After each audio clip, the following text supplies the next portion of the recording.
Ako po si Michael Maurilio, si alias Rene.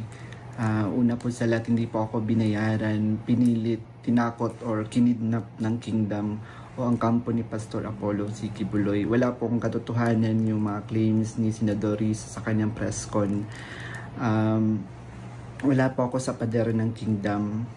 2019 pa po ako huling nakapunta ng Glory Mountain. Ito lamang ay pamamaraan ni Senador Risa upang ako ay makuha ulit at patahimikin. Kusa po akong lumabas upang sabihin yung katotohanan. Handa po akong maglabas ng mga ebidensya, kaukulang ebidensya, papatunay na si Senador Risa ang pasimuno sa mga paninira kay Pastor Apollo Kibuloy. At handa po akong sa anumang mga legal na proseso.